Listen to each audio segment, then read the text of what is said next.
Jadi burung puyuh ini sering sekali digunakan untuk percobaan-percobaan ya. Jadi karena apa? Karena memang burung puyuh ini eh, hewannya kecil gitu ya, tidak butuh makan yang banyak, kemudian juga tidak butuh tempat yang banyak, sehingga kakak-kakak kelas kalian juga mungkin mahasiswa-mahasiswa lainnya itu banyak menggunakan burung puyuh ini sebagai penelitian gitu ya, baik itu untuk produksi telur, misalnya untuk pertambahan berat badan, untuk mengetahui misalnya kandungan kolesterolnya, HDL, LDL dan sebagainya itu juga sering digunakan burung puyuh ini. Jadi saya kira saudara juga harus paham gitu ya untuk terkait peternakan burung puyuh ini. Baik itu misalnya karena kadang-kadang gitu masih lost gitu ya kalau kita di ujian skripsi misalnya terkait dengan pertanyaan-pertanyaan misalnya kapan mulai produksi, kapan mulai diakhir dan sebagainya itu eh, mahasiswa sering masih lost. Baik, saya share screen saja.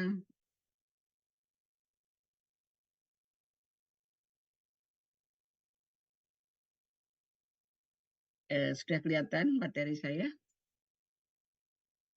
Sudah, dokter. Ya, dokter. Sudah. Ya, oke. Jadi burung puyuh itu sering disebut dengan koturnik-koturnik. Eh, Istilah asingnya itu koturnik-koturnik. Tetapi kalau saudara membaca jurnal-jurnal terkait dengan penelitian burung puyuh itu biasanya ada tambahannya japonica. Jadi burung puyuh itu selalu koturnik-koturnik japonica karena memang puyuh yang digunakan sebagai penelitian-penelitian yang juga digunakan untuk produksi telur dan dikomersialisasikan ini adalah puyuh Jepang ya sehingga istilah latinnya tidak hanya koturnik-koturnik tetapi koturnik-koturnik japonica.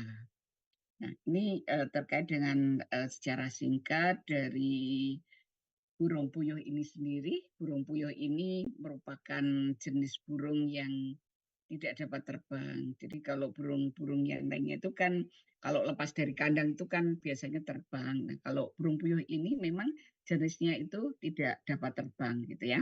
Jadi tubuhnya kecil, kemudian kakinya pendek dan orang Jawa menyebut dengan istilah burung gemak gitu ya. Namun istilah asingnya disebut dengan quail. Nah, ini merupakan burung bangsa burung puyuh liar yang pertama kali diternakkan di Amerika Serikat pada tahun 1870 dan kemudian terus dikembangkan di seluruh dunia.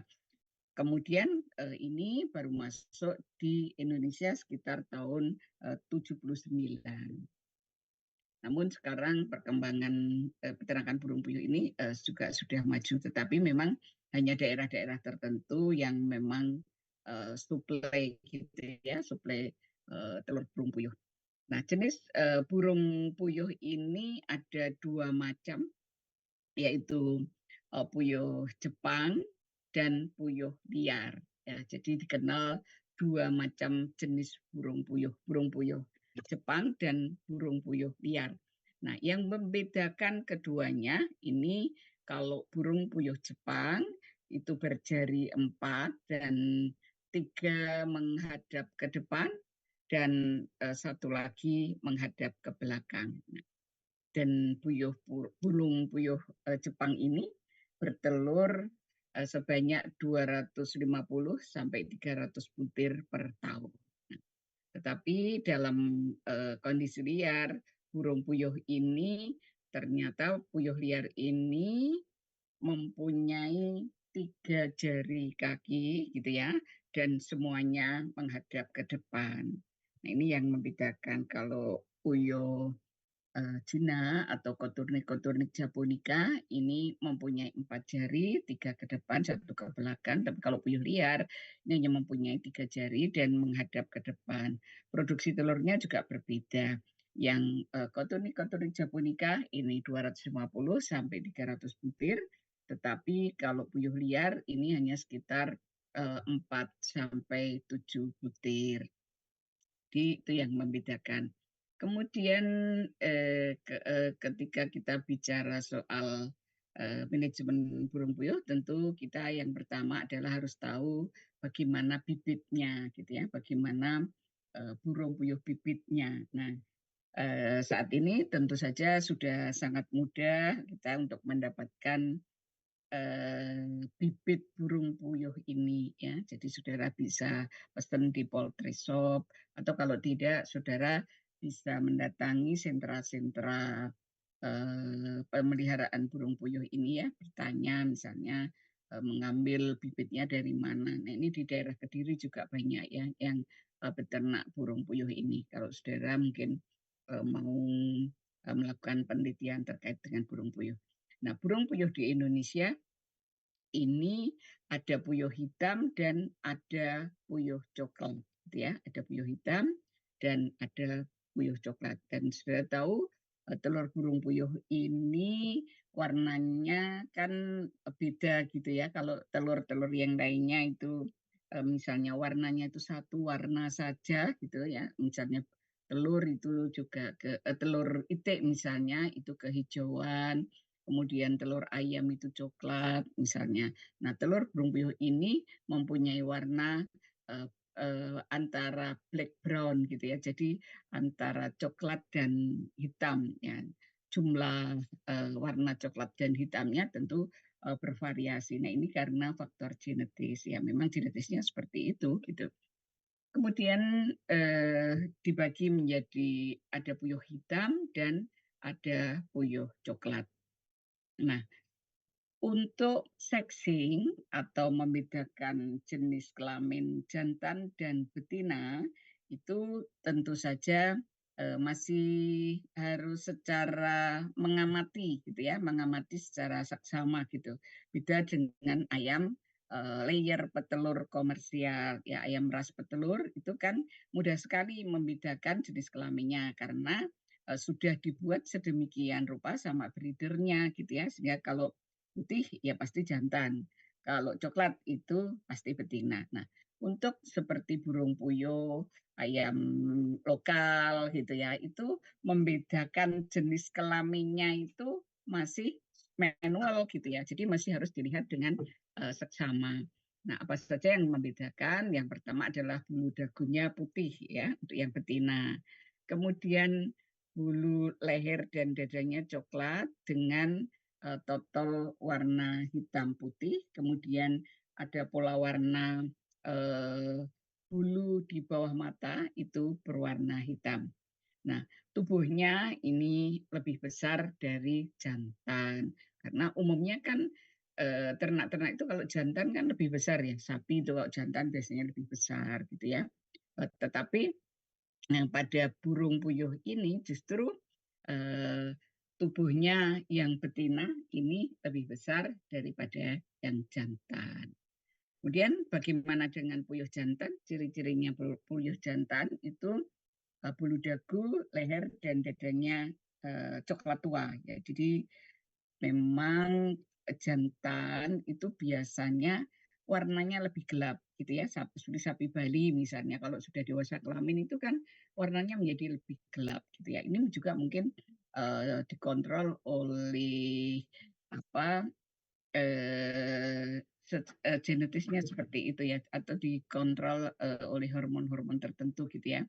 Pada leher terdapat warna putih seperti kalung. Nah, ini jadi pada itik kan juga begitu ya, ketika ada pola warna seperti kalung di leher gitu ya, pola warna seperti kalung di leher, itu menunjukkan bahwa dia ternak jantan. Nah, ini juga di puyuh juga seperti itu. Jadi terdapat warna putih seperti kalung pada lehernya. Kemudian pada jantan ini mempunyai cloacal gland, gitu ya. Kemudian bulu di bawah mata itu lebih ke hitam, ya, lebih ke hitam kecoklatan. Ini membedakan jadi juga lebih gelap gitu ya, lebih gelap dari yang betina. Nah, kalau kita sudah tahu bibit yang akan digunakan itu seperti apa, maka kita sudah bisa memilih jantan dan betinanya. Jadi kalau misalnya karena tingkat kesulitan seksinya itu cukup tinggi gitu ya. Jadi sering kalau kurang ahli gitu ya, itu sulit membedakan antara jantan dan betina, sehingga nanti kalau misalnya saudara penelitian atau saudara memelihara, kemudian kok ini ya nggak bertelur ya, ya coba dicek lagi barangkali itu jantan gitu, sehingga dia tidak bertelur karena memang tingkat kesulitan seksinya, ketepatan, keakuratan seksinya ini masih tidak seakurat pada ayam ras petelur. Nah, kemudian faktor yang kedua adalah faktor pakan. Nah, pemberian pakan itu eh, tergantung dari fasenya, ya, tergantung dari fasenya. Jadi misalnya sudah nanti penelitian ya, misalnya mau penelitian burung puyuh ya pakannya jangan sama. Kalau fase starter ya harus diberi pakan starter. Kalau fase grower ya pakannya grower. Fase layer tentu saja pakannya juga harus layer karena memang masing-masing fase itu kebutuhan nutrisinya berbeda-beda. Nah, ini kita lihat fase starternya. Nah, di sini kalau kita lihat protein kasarnya atau PK-nya itu eh, minimal ya, minimal 19%. Tetapi kalau minimalnya 19% bisa lebih gitu ya. Makanya pabrik-pabrik pakan puyuh itu juga membuat pakannya lebih dari 19%. Kemudian serat kasarnya, kalau serat kasarnya maksimum ya, maksimum karena unggas tidak bisa menggunakan serat kasar dalam jumlah banyak. Makanya di sini kalau kita lihat kebutuhan serat kasarnya hanya sekitar 6,5%. Itu pun maksimum ya. Kemudian lemak kasarnya ini juga maksimum 7%. Kemudian EM itu energi metabolisme. Ya, ini kebutuhannya minimum 2.800 kilokalori. Kemudian total aflatoksinya juga tidak boleh terlalu tinggi, hanya 40 gitu ya. Kemudian kadar airnya maksimum hanya 14%. Nah, untuk kadar air ini untuk semua pakan seperti itu ya. Jadi kalau kita buka SNI untuk semua pakan gitu ya, itu pasti kadar airnya maksimum 14%. Karena apa? Karena kalau kadar airnya terlalu tinggi, maka mikroorganismenya itu akan gampang tumbuh gitu ya. Jamur-jamur akan mudah tumbuh sehingga kualitas pakannya akan cepat menurun. Nah, jadi kadar air itu maksimum hanya 14%. Kemudian kalsiumnya pada fase starter ini 0,9 sampai 1,2%. Kemudian di sini ada kebutuhan laisin, metionin, kemudian metionin dan sistin. Nah, jadi fase starter ini biasanya proteinnya paling tinggi dibanding dengan fase-fase yang lainnya, ya. Biasanya sih di susunan ransom itu setidaknya ya 20%, 21 gitu ya, ada yang 22%. Karena jadi paling tinggi daripada fase grower dan layer. Kenapa? Karena pada fase ini adalah awal pertumbuhan. Ya, awal pertumbuhan itu ya nutrisi itu digunakan untuk pertumbuhan organ reproduksi. Kalau organ reproduksinya tidak tumbuh dengan baik, maka produksi telurnya nantinya juga tidak akan bagus gitu ya. Kemudian organ pencernakannya, organ pernafasannya, kemudian pertumbuhan bulu-bulu itu kan sebagian komponennya adalah protein, sehingga pada masa-masa awal ini membutuhkan protein yang tinggi. Apakah kemudian bisa dikompensasi pada fase berikutnya, misalnya saat ini hanya punya pakan fase grower, saya beri aja pakan grower gitu. Nanti setelah ini baru kita belikan yang pakan starter karena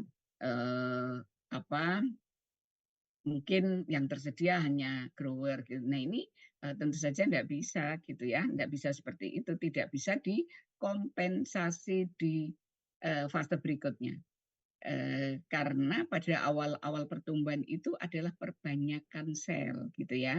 Jadi kalau memang awalnya itu perbanyakan selnya itu tidak maksimal, maka periode berikutnya ini kan hanya sebagian besar kan pembesaran sel gitu ya. Jadi kalau yang dibesarkan itu tidak banyak, tidak normal misalnya karena kekurangan pakan, maka hasilnya juga tidak akan bagus. Jadi awal starter ini adalah periode kritis ya, tidak boleh dikurangi proteinnya, tidak boleh pemberian proteinnya kurang karena akan menghambat pertumbuhan dari ternak itu sendiri. Nah, kemudian kita lihat fase berikutnya adalah fase grower. Nah ini kalau fase grower kita lihat protein kasarnya sudah turun. Kalau tadi minimum 19, sekarang minimum 17%. Namun serat kasarnya bisa dinaikkan sedikit, bisa sampai maksimum 7% karena organ pencernakannya sudah mulai tumbuh, sudah mulai berkembang gitu ya, sehingga bisa diberi protein, tapi juga maksimum hanya 7%, tidak boleh lebih banyak lagi gitu ya. Sama untuk lemak kasarnya juga maksimum 7%. Bagaimana dengan energi metabolismenya? Nah, untuk energi metabolismenya ini juga turun ya. Kalau tadi fase starter tadi kan 2.800 ya, 2.800 kilokalori per kilogram. Tapi pada fase grower ini bisa diturunkan menjadi 2.600 kilokalori. Aflatoxinnya sama, kadar airnya sama, kalsiumnya sama, kemudian asam amino untuk lysine, metionin, dan metionin cysteine ini ada sedikit berubah ya. Jadi proteinnya mulai turun gitu ya, tidak sebesar fase starter tadi. Kemudian kita masuk fase bertelur atau fase layer. Nah, fase bertelur ini juga ada perbedaan di kandungan pakannya. Ya, kalau proteinnya mungkin masih sama ya, minimum 17% seperti fase grower. Kemudian serat kasarnya juga sama, lemak kasarnya juga sama, maksimum 7%, tetapi energi metabolismenya ini sedikit meningkat. Kalau fase grower itu tadi kan 2.600 ya. Ini fase layer ini 2.700 kilokalori yang dibutuhkan. Jadi sedikit naik ya. Kemudian total aflatoxinnya sama, kadar airnya sama. Nah, yang membedakan lagi adalah kandungan kalsiumnya. Nah, kalau kita lihat di sini kandungan kalsiumnya ini 2,5 sampai 3,5%. Berarti naik ya. Kalau tadinya kan hanya 0,9 sampai 1,2%. Nah ini untuk pakan layer ini naik kalsiumnya menjadi 2,5 sampai 3,5%. Kenapa kalsium di fase layer ini dinaikkan?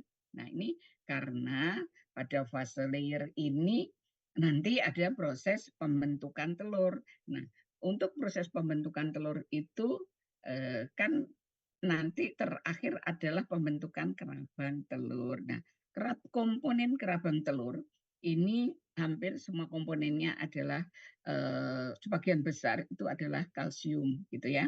Jadi kalau kekurangan kalsium maka telurnya nanti akan tipis kulitnya gitu ya, sehingga akan mudah pecah dan kalau dibawa dengan transportasi mudah pecah dan ini bisa merugikan peternak ya. Jadi kandungan kalsium pada fase layer ini menjadi harus cukup ya, harus ditingkatkan. Perbedaan juga ada di kandungan lysine, metionin, juga metionin dan cysteine. Nah, ini untuk fase bertelur atau fase layer ya. Jadi itu terkait pakan. Nah, ini kalau kita lihat ada contoh ransum burung puyuh ya. Jadi saudara mungkin bisa coba-coba membuat racun sendiri, tergantung mungkin bahan pakan yang ada di daerah itu apa gitu ya. Ya, jadi nanti dilihat di tabel kebutuhan. Jadi kalau sudah tahu, oh kebutuhannya sekian, kemudian kalau kita punya bahannya apa ya, bahannya misalnya ada bekatul, ada tepung kedelai, ada bungkil kedelai, ada tepung ikan, ada tepung tulang. Nah ini kan bisa dilihat di tabel gizi. Ya, tabel gizi itu kalau dedak atau dedak halus itu kandungan proteinnya sekian. Nah ini kan kemudian tinggal dicampurkan. Nah ini contoh untuk 3 fase ya. Jadi ada fase starter, ada fase grower, ada fase layer. Nah kalau kita lihat di sini jagung kuning ya. Jagung kuning itu sumber energi. Juga selain sumber energi, jagung kuning itu juga menghasilkan santin ya. Jadi yang menyebabkan warna kuning pada kuning telur ya, pada kuning telur. Nah makanya kalau kita lihat di sini jagung kuning ini lebih dibutuhkan di fase-fase layer gitu ya, fase-fase grower dan layer, karena ini akan nanti membantu agar kuning telurnya itu tidak pucat gitu ya. Kemudian dedak halus ini juga tidak terlalu besar, butuhnya hanya 5. Bungkil kelapa ini juga tidak begitu besar, ada bungkil kedelai. Nah, bungkil kedelai kenapa kebutuhannya tinggi pada periode awal, pada awal pertumbuhan? Karena bungkil kedelai ini adalah sumber protein, ya.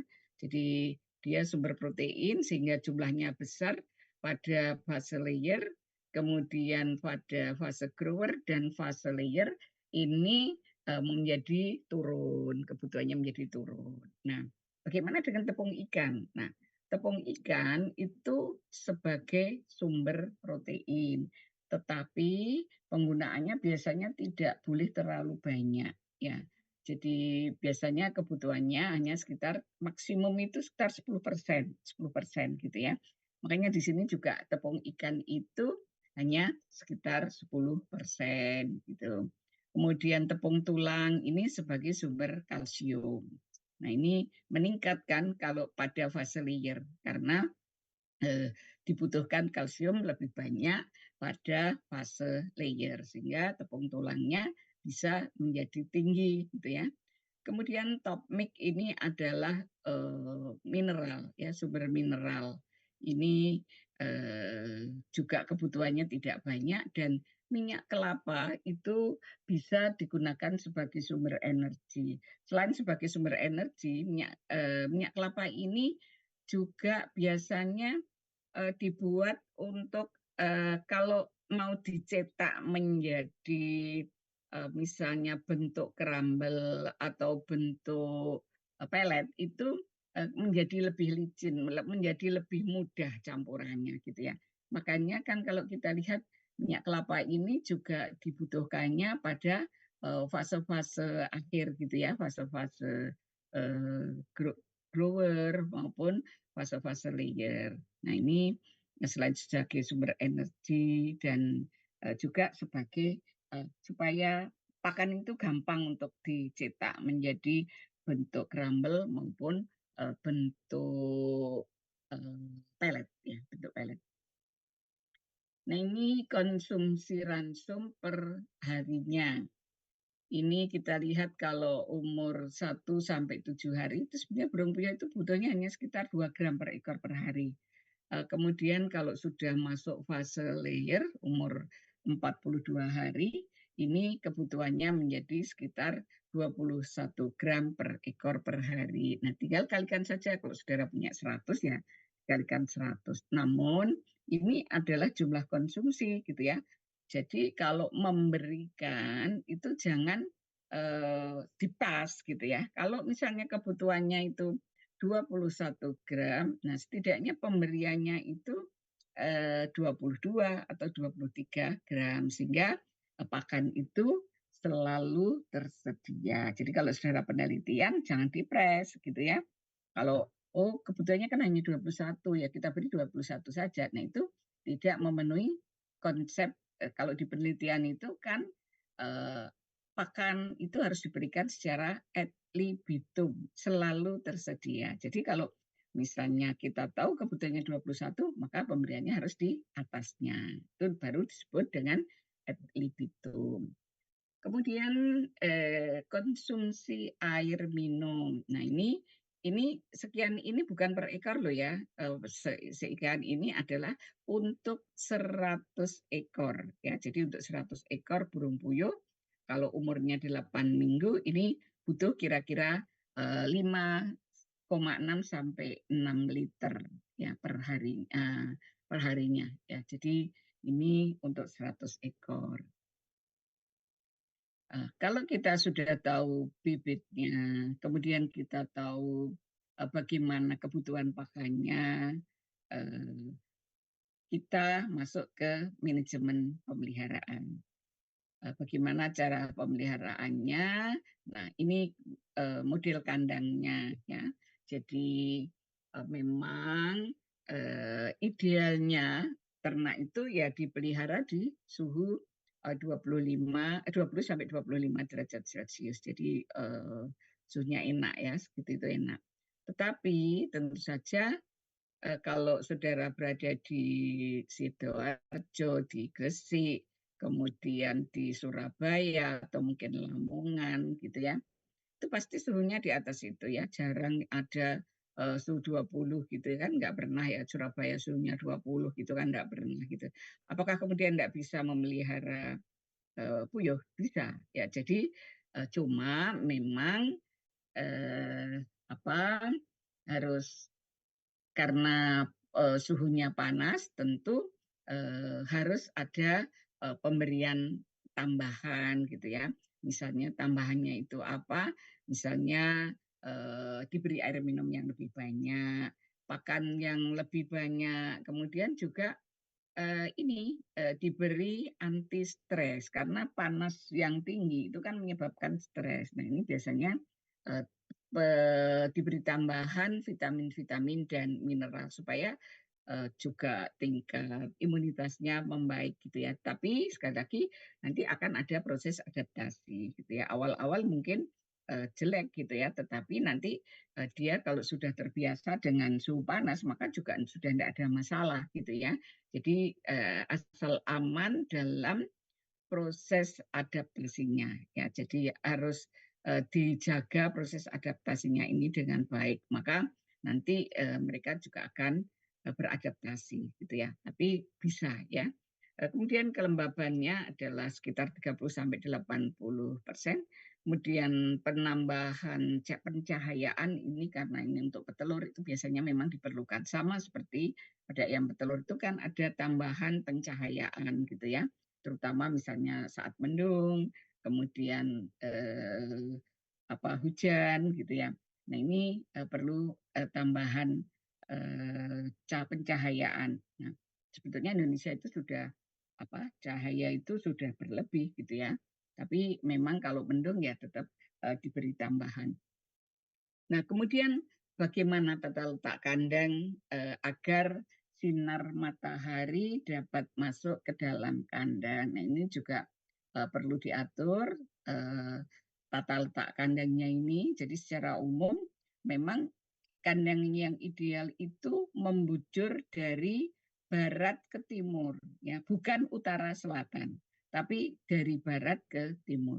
Nah, cuma anak-anak sekarang itu kan nggak tahu ya barat mana, timur mana, selatan mana, utara mana, itu bingung. Taunya ya kiri atau kanan gitu ya. Nah, sebagai ancer-ancer barat itu ya kiblat, kiblat kalau kita sholat itu ya. Jadi kalau kita sholat itu kan menghadap kiblat. Kiblat itu barat karena Mekah kan di barat gitu ya. Nah, ini jadi membuat kandangnya ini membujur dari barat ke timur. Untuk apa? Karena kalau dari barat ke timur itu sepanjang hari ini akan terkena sinar matahari, tetapi sinar mataharinya itu intensitasnya tidak berlebihan gitu ya. Jadi tetap dapat matahari tapi intensitasnya tidak berlebihan. Beda kalau misalnya kandangnya itu ke utara dan selatan. Kalau ke utara dan ke selatan itu Kalau pagi terpapar sinar matahari pagi langsung, siang juga dari atas. Kemudian kalau apa sore dari barat. Jadi kalau kita sudah di daerah tropis, panas seperti di Surabaya, kemudian kena sinar matahari terus-menerus, tentu itu akan menambah stres. Jadi kita bisa mengakalinya itu dengan membujur ya biasanya dari barat ke timur. Model kandang itu ada sistem liter menggunakan sekam dan sistem sangkar atau baterai. Tapi umumnya kalau burung puyuh itu ya pakai sangkar gitu ya, yang pakai liter itu jarang. Kalau liter itu biasanya untuk ayam broiler ya. Ukuran kandang itu per meter persegi itu kalau masih di oki atau di old wild gitu ya. Nah, itu 1 meter persegi itu bisa memuat 100 ekor. Tetapi kalau kemudian umurnya itu sudah darah, maka dia hanya cukup untuk 60 ekor. Dan kalau periode akhir atau periode bertelur itu bisa memuat 40 ekor per meter persegi. Jadi 100, 60, kemudian 40 per ekornya tergantung fasenya. Ya, jadi kalau sudah bertelur, ya hanya satu kandang itu dengan luas 1 meter itu hanya bisa menampung 40 ekor. Macam kandangnya juga ada kandang untuk pembibitan. Nah, ini digunakan untuk pembibitan. Nah, ini sebaiknya kandang untuk induk pembibitan ini juga tidak boleh crowded gitu ya, tidak terlalu padat karena exercise atau apa ya, kalau ruang geraknya itu cukup, itu ternyata akan meningkatkan fertilitas telur. Ya, jadi akan meningkatkan fertilitas atau telur-telur yang fertil itu akan lebih meningkat kalau induknya ini mempunyai ruang exercise yang lebih luas. Nah, ini sudah ada beberapa penelitian kepadatan kandang terkait dengan fertilitas telur. Ya, itu. Jadi kemudian ada kandang induk, ya kandang induk ini tentu saja eh, induk untuk pembibitan dan induk untuk petelur itu berbeda ya. Kalau induk untuk pembibitan itu kan menghasilkan bibit, tapi kalau induk petelur itu hanya akan menghasilkan telur. Nah, ini juga yang harus dijaga adalah juga kepadatan kandangnya. Kemudian kandang anak puyuh fase starter ini merupakan kandang anak puyuh mulai umur 1 hari sampai 3 minggu atau 21 hari. Jadi disebut fase starter itu adalah umur 1 sampai 21 hari. Kalau grower itu umur 3 minggu sampai dengan 6 minggu. Kalau fase layer setelah umur 6 minggu. Jadi itu harus tahu ya. Kemudian kandang tentu saja berfungsi untuk menjaga anak puyuh itu yang masih memerlukan pemanasan itu tetap terlindung dan mendapatkan panas yang sesuai dengan kebutuhan. Jadi kalau fase-fase awal seperti pada yang hewan lainnya itu kan belum tumbuh ya, bulunya belum tumbuh sehingga belum berfungsi insulator panasnya itu belum ada. Nah, ini makanya kemudian kita beri panas tambahan atau sering disebut dengan brooder atau sering disebut dengan induk buatan. Jadi untuk memenuhi kebutuhan kehangatan dari anak ayam tersebut. Biasanya kandang untuk fase starter ini panjangnya 100, lebarnya 100, tingginya 40, dan tinggi kaki kandang tersebut biasanya kan panggung ya kandangnya itu sekitar 50 cm dan ini bisa memuat 90 sampai 100 ekor burung puyuh. Kemudian bagaimana dengan kandang grower dan kandang layer? Ini layer ini bentuk, ukuran maupun peralatannya sama dengan kandang untuk induk petelur. Jadi alas kandangnya itu biasanya dalam bentuk kawat ram. bagaimana penyiapan bibitnya? Anak burung puyuh umur sehari itu disebut dengan deol wail. Kemudian lama penetasan telurnya karena ini burung puyuh ini telurnya kecil, itu butuh waktu yang lebih pendek dari ayam. Kalau ayam kan 21 hari, maka burung puyuh ini hanya butuh waktu sekitar 15 sampai 18 hari untuk menetas menjadi anak puyuh. Untuk produksi telur tentu saja dipilih betina yang produktif dan sehat. Untuk produksi daging dipilih jantan ya. Jadi jantan betinanya untuk produksi telur, jantannya untuk produksi daging. Untuk pembibitan dipilih betina yang produktif serta sehat dan jantan yang juga sehat. Bagaimana dengan pemberian pakan dan minumnya? Nah, pemberian pakan puyuh dapat berbentuk jadi pakan itu kan ada bentuk tepung, ada bentuk kerambel, ada bentuk pelet. Nah, bedanya apa? Ya kalau tepung saudara sudah tahu ya. Kalau kerambel itu butiran kecil-kecil gitu ya, butiran kecil-kecil. Tapi kalau yang namanya pelet itu biasanya ada cetakannya ya. Cetakannya itu sehingga dia penampangnya itu atau garis tengahnya itu akan sama. Garis tengahnya sama, penampangnya sama, tetapi panjangnya yang berbeda. Nah, itu disebut dengan pelet ya. Jadi ada tepung, ada kerambel, ada pelet. Nah, ini biasanya tergantung juga fasenya. Kalau fase awal itu kalau diberi pelet kan terlalu besar gitu ya, makanya biasanya pakan starter itu lebih lembut gitu ya, lebih kecil butirannya gitu ya. Kemudian nanti darah itu agak besar, kemudian nanti di fase akhir itu bisa dalam bentuk yang lebih besar seperti pelet tadi. Jadi itu juga selain gizi, bentuk pakan itu juga disesuaikan dengan fase-fase pemeliharaannya. Kemudian pengontrolan penyakit, puyuh yang sehat divaksinasi ND umur 4 sampai 7 hari ini divaksinasi melalui tetes mata atau air minum. Kemudian tiap 2 bulan sekali melalui suntikan, dan puyuh yang sakit tentu saja diisolasi dan dilakukan perawatan dan pengobatan. Nah, untuk vaksinasi memang kalau lewat mata itu biasanya diteteskan di mata, kemudian nanti kalau ditunggu sampai berkedip. Kalau sudah berkedip itu berarti sudah vaksinnya sudah akan masuk gitu ya. Nah, kemudian nanti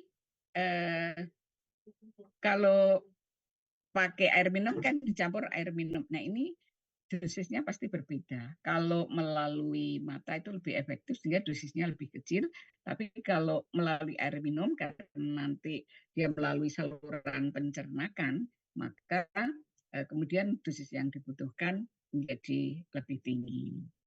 Nah, kemudian juga dilakukan pemotongan paruh atau dibiking ya, pemotongan paruh atau dibiking.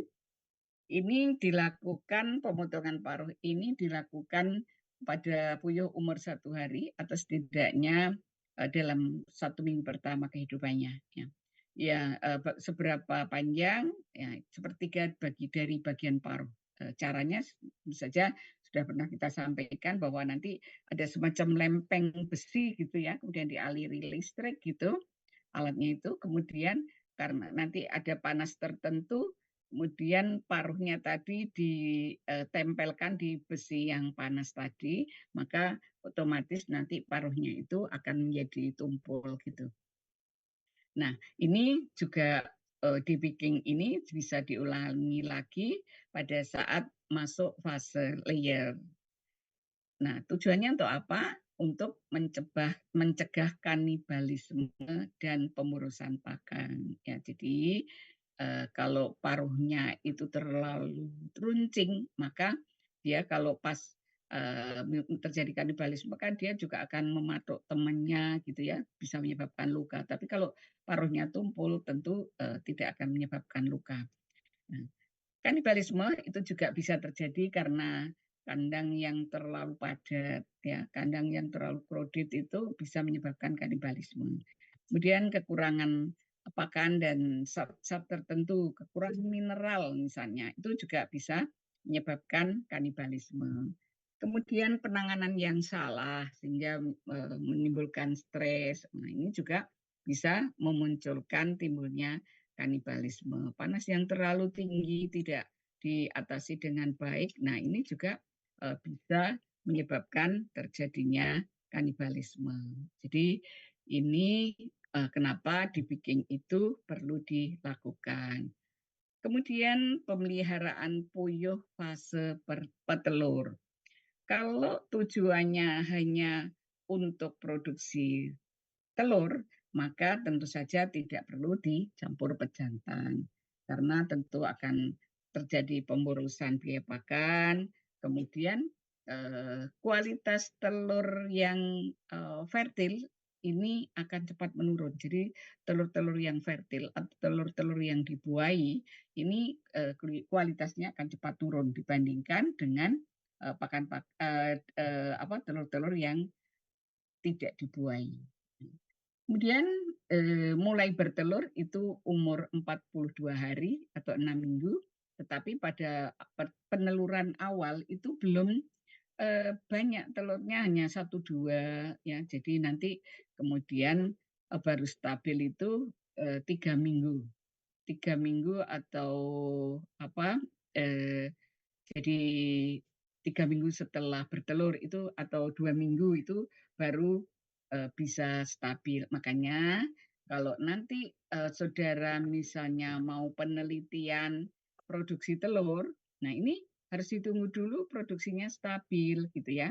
Jadi kalau masih bertelur 1-2 nanti saudara kesulitan mendapatkan data yang baik gitu ya.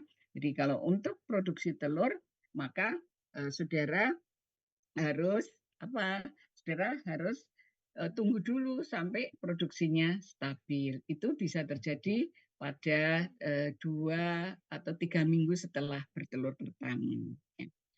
Kemudian pada burung puyuh ini kebiasaan bertelurnya malam hari. Ya, kalau itik kan pagi hari, kalau ayam itu kan siang hari, maka burung puyuh ini mempunyai kebiasaan bertelur pada malam hari.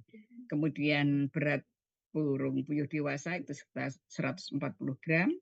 Kebutuhan pakannya tadi sekitar kalau sudah fase petelur itu kan sekitar 20-21 gram per ekor. Ya. Kemudian kebutuhan proteinnya minimum 19%, tetapi bisa diberikan minimum 17%, tetapi bisa diberikan misalnya 20%. Kemudian energi metabolismenya juga sekitar 2.800 kilokalori, gitu ya.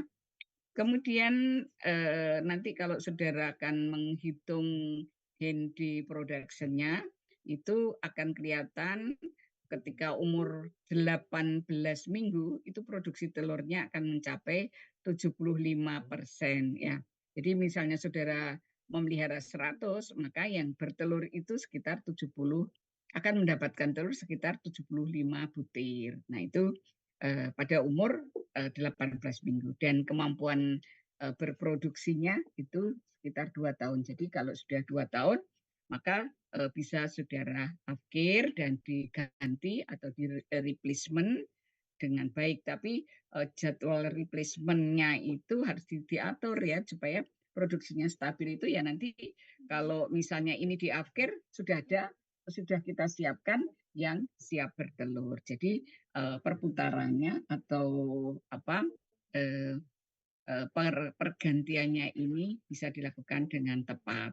Nah, ini kalau burung puyuh pedaging itu bisa dipanen pada umur 31 sampai 37 hari dengan berat sekitar 120 gram.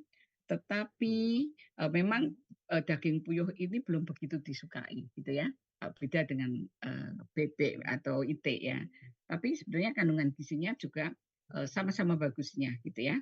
Jadi ini kandungan gizi dari daging puyuh ya, ada kalsium, fosfor, tiamin, riboflavin, zat besi, vitamin A, ini sebenarnya cukup komplit gitu ya. Biasanya produk-produk hewani misalnya seperti telur gitu ya, itu kandungannya sudah cukup bagus gitu ya. Jadi kalau kita konsumsi telur itu kebutuhan gizinya itu sudah cukup bagus. Cuman ada satu zat gizi yang harus ditambahkan, yaitu vitamin C.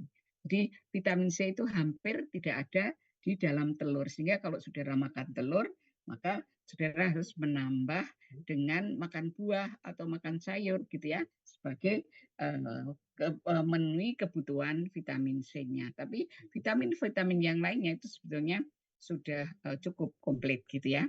Nah ini kalau kita lihat kandungan lemak dan proteinnya, ya jadi burung puyuh ini memang ideal karena kandungan proteinnya tinggi tetapi lemaknya rendah. Nah ini makanya sangat ideal untuk diet gitu ya. Kalau ayam kampung, ayam ras ini lemaknya tinggi, proteinnya juga lebih rendah ya. Kemudian ayam kampung ini masih lebih bagus proteinnya dibandingkan dengan ayam ras. Namun selisihnya juga tidak begitu banyak gitu ya. Jadi kalau lihat keunggulannya ini untuk diet ya terbaik telur puyuh, kemudian telur ayam kampung dan baru telur ayam ras ya. Ini dari aspek kandungan lemak dan kandungan proteinnya. Nah, burung puyuh betina umur 42 hari telah bertelur, kemudian 3 minggu kemudian ini produksinya telah bisa mencapai 60-70%. Nah ini sudah stabil kan kalau 3 minggu, maka kalau saudara melakukan penelitian produksi telur, maka ini 3 minggu setelah berproduksi ini sudah cukup mendapatkan data banyak gitu ya. Tentu saja hasil utamanya adalah telur, hasil sampingannya adalah daging, bulu, dan feces. Feces biasanya bisa dibuat sebagai uh, sebagai pupuk organik atau biogas gitu ya. Kemudian pengontrolan penyakit, ya puyuh tentu saja juga perlu divaksinasi, terutama ND gitu ya. Kemudian pemberian vitamin, mineral itu juga penting dan tentu saja pengobat penyakitnya pun hampir sama ya antara ayam petelur dengan uh, puyuh petelur ini. Jadi penyakit-penyakitnya juga hampir sama. Jadi pencegahannya juga hampir sama ya butuh butuh vaksin dan sebagainya. Baik, saya kira ini yang bisa saya sampaikan dari perkuliahan hari ini. Ada diskusi terkait dengan kuliah hari ini atau mungkin kuliah-kuliah sebelumnya? Permisi, Prof. Saya mau tanya. Iya, ya. Tadi yang di perkandangan, kan untuk penerangan kandang itu di malam hari juga tuh kan diberi pencahayaan. Nah, Hmm. kenapa? Tapi kenapa kok beda dengan ayam? Kan ayam kalau yang petelur di masa grower sebaiknya tidak diberi pencahayaan pas malam, Hmm. biar apa namanya tidak dewasa kelamin Lebih cepat. terlalu cepat. Nah, kenapa yang di puyuh ini pada saat malam hari juga diberi pencahayaan? Apakah tidak berpengaruh terhadap pertumbuhannya nanti yang terlalu cepat atau bagaimana, Prof? Terima kasih. Secara garis besarnya sama kok antara puyuh petelur dengan ayam petelur itu sama. Cuman memang pertambahan berat badan pada puyuh dan ayam itu agak berbeda gitu ya. Kalau puyuh itu kan pertambahan berat badannya kecil sekali, ya kecil sekali. Nah, kalau pada ayam itu kalau fase grower itu kita loss gitu ya. Jadi misalnya proteinnya terlalu tinggi, kemudian pencahayaannya terlalu tinggi, itu nanti pertambahan berat badannya itu menjadi ayamnya menjadi gemuk-gemuk. Padahal kalau kita di ayam petelur itu kita tidak memerlukan justru tidak bagus gemuk itu tidak bagus gitu ya karena eh, terkait nanti awal bertelurnya itu telurnya bisa kecil-kecil justru karena saluran reproduksinya ini tertekan oleh lemak gitu ya. Nah ini tidak diinginkan bahkan kalau di ayam petelur itu kalau memang terlalu gemuk itu dipuasakan ya, dipuasakan sehingga berat badannya itu tidak terlalu gemuk ya, ada program pemuasaannya.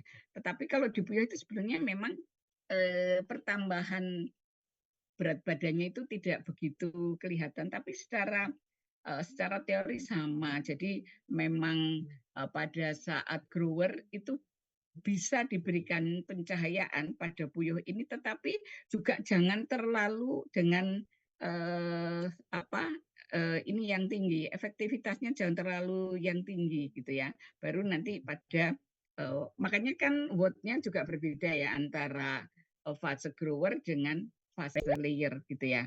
Itu supaya sekedar memberikan penerangan kan itu terutama kalau memang kondisinya itu mendung, kondisinya itu hujan gitu. Nah, itu sebetulnya di situ. Paham? Iya, Prof. Terima kasih. Ada lagi pertanyaan? Oke, kalau nggak ada pertanyaan, saya akhiri ya kuliah hari ini. Nanti kita ketemu mungkin di mata kuliah genetika ya. Saya di mata kuliah ini pertemuan terakhir. Nanti saya berpindah ke genetika hewan. Baik, saya akhiri. Selamat siang. Assalamualaikum warahmatullahi wabarakatuh.